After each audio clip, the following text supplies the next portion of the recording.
people who didn't like our game, which is going to happen, right? Everyone likes Yeah. everyone's game, were really nice. And we kind of go, cool, that's great, isn't my thing, but I like this thing here, and just kind of move on and stuff like that. So it was just a really kind of great, positive, and very excited experience.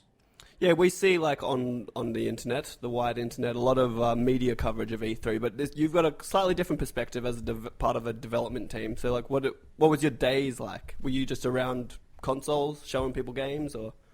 Yeah, pretty much. Yeah, yeah. So I mean, so first of all, being my first E3, I didn't realize how much work the press actually do. I mean, there's definitely a lot of work there for developers. You're standing there all day showing off your game, but you're kind of doing the same thing. So you kind of get into almost like a rhythm. Yeah. It kind of becomes almost like a script almost. You kind of after the first day of saying the same thing, it kind of becomes muscle memory on day two and day three. But the press there's so many games to cover. There's so many games. Very quite impressive the amount of work that they do and they put in. But on our day it was kind of standard. We come in, we had a booth for demoing Brutal in the Sony area, and we would just come in and anyone would come round, we'd just speak to them, we'd demo the game, we'd let them play it. We'd try and answer any questions or give them hints or tips if they needed it, because it's the kind of game that you may play for longer than 5-10 minutes Yeah, at a and it time. is also But called Brutal. exactly, yeah, yeah. So but if you're trying to fit in, 100, well, how many games were at the show? You can't play it for half an hour. So Yep. you're trying to get every game done in a bite-sized fashion. So you're trying to give information at the same time. But we would generally just stay there for the full day.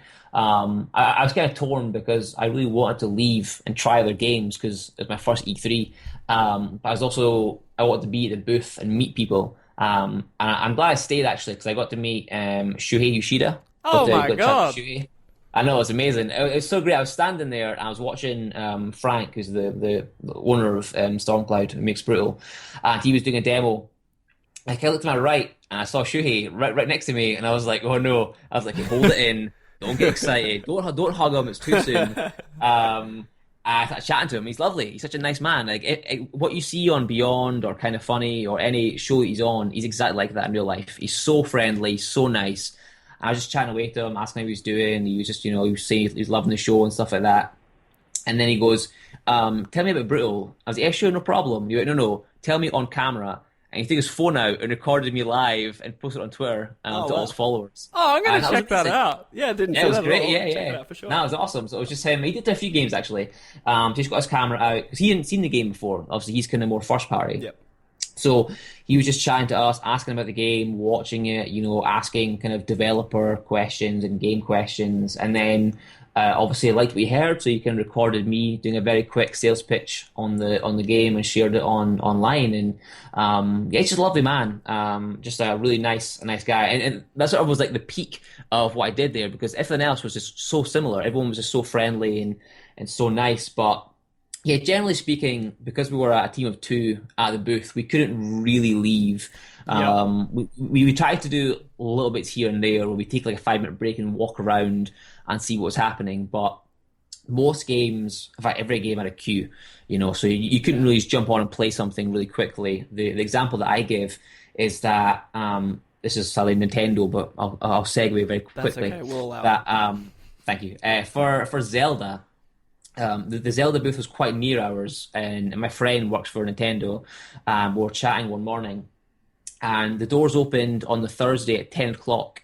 And by 10:15, so 15 minutes later, they'd closed the line for Zelda for the rest of the day because the queue was now 6 hours long in 15 minutes, and they couldn't get anyone else in. So Wow. obviously, yeah, no, it was crazy. I mean, that was kind of a one-off special thing because that was the only game they had there. But every game it wasn't like a 6 hour queue, but every game could have had like a half an hour, 1 hour, 2 hour long queue, especially for the big stuff. And the indie games that I'm working on in the area I was in, even they were sort of 20, 30 minutes to kind of jump on and actually play them. So it was very hard to just jump on and play a game just because of the busyness of the show. So, but I got to walk around and kind of feel the atmosphere. I watched the GameSpot booth for a while and the IGN booth for a while and saw people chatting about games and stuff like that. And it's just a kind of very positive and excited experience. So yeah, I'm sorry to rub it in, but it was fantastic. Oh no, that sounds amazing. How many? I just wanted to ask, how many consoles did Nintendo have for that kind of because that was all they had there, wasn't it? Yeah, I think it was I didn't get the exact number, but it was over 100, I think like 140, something like that. 140 consoles, and they shut it after 15 minutes. Yeah, well, just because the queue was so long. Yeah, That's it was. crazy. I mean, it was literally a stampede. I mean, you could literally. It was kind of. We were at the bottom of the convention center, and you literally heard people running towards the booth before you saw it. You heard the stampede of feet. It was quite. It was something quite special and scary, but also special. I want to play it. Everything I've heard sounds incredible. I watched Yeah. some Let's Plays, and it looks interesting. I don't know if it's my thing. I always play Zeldas for like 3/4 of it, and then stop towards the end. It's my classic move. I think I think I'm addicted to trophies. Like if a trophy doesn't pop within the first like 3 hours, I'm kind of out. that's fair enough. I totally understand. You did mention that you played some games there. Yep. Which ones did you hit up? Yeah, sure. So I played. It's not a new game per se, but it's new for PS4. I played a little bit of Darkest Dungeon Oh, on so PS4. bad. Oh wait, sorry, And on it's PS. great. And any sign of Vita? I didn't see it on Vita, but I saw it on PS4. So I think it's still coming to Vita. I'm sure it is, but Probably a year later. yeah, maybe. Yeah, where we were, it was definitely on PS4. So I played it on that, and it was great. It was just as polished as you think it would be. Again, I played it for like 5 minutes, if that. But felt really nice, looked really good. Excited to play that.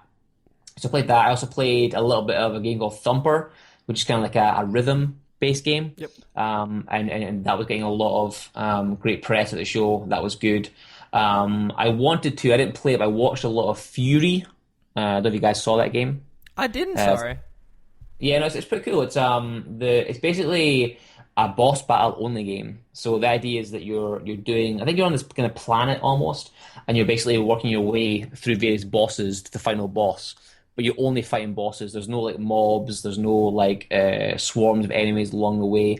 It's sort of like I never watched it, but it's sort of like various animes where you're just fighting, lead character to next lead character, and you can work your way up through these kind of passive characters. So it looks pretty cool. The art style is lovely. It's Fury, Furi, not a Y. It's got an I at the end, and it actually looks fantastic. It felt quite nice from what I was seeing. People were kind of quite into it. I think it comes out in like maybe 3 weeks at the most on PS4. Oh wow, But that was quite interesting. I thought like looked really good. And then again, I didn't play this game, and the name has completely slipped me now. But they've made a light gun for the PS4.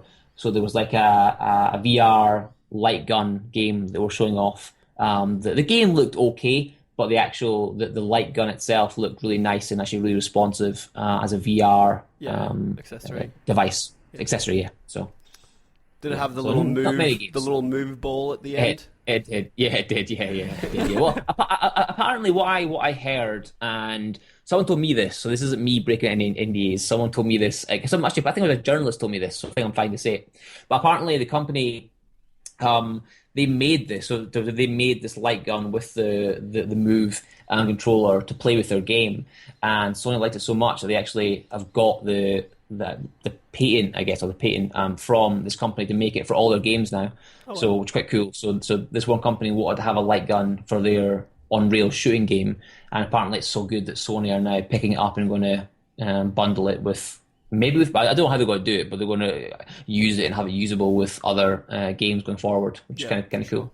Most likely the Until Dawn on-rail shooter. Oh god, Oh yeah, probably, yeah, of course, I forgot about that. Yeah, a rush of blood. that's what it is. I was trying to think of it. And we're back. And we're back. Sorry, I think our did it. Australian internet is catching up with us finally.